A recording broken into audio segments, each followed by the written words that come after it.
Sendspark makes it really easy to send personalized videos in LinkedIn InMail. As soon as you install the Chrome extension, you're going to start seeing the Sendspark icon right in your message area that you can click to record a new video or choose from some other options. However, there are often a lot of questions over what your viewers see when you send out a Sendspark link. And this is a little bit nuanced.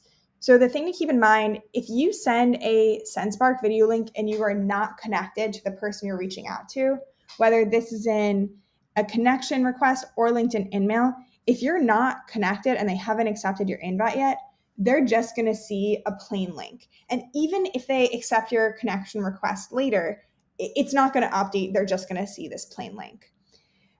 However, if they either accept your InMail, so you can see here, I accepted Antonio's InMail, or they become a first degree connection with you, when you send out the link, instead of just seeing the link, they're going to see this awesome video preview.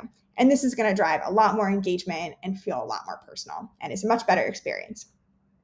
The weird thing though, is even though your viewer is seeing this awesome video, you in your Sales Navigator inbox, you're still just going to see a link. So you just have to trust that even though you're only seeing a link, they're actually seeing something awesome. And you'll know this because you're going to see a lot of increased engagement, video plays, you're going to get lots of emails, people are actually engaging with your content.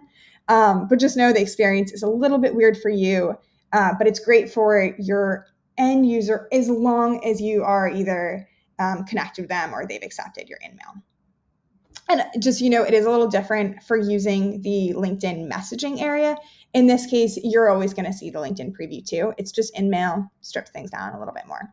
But I hope this helps, clears things up. If you have any questions at all, please don't hesitate to reach out.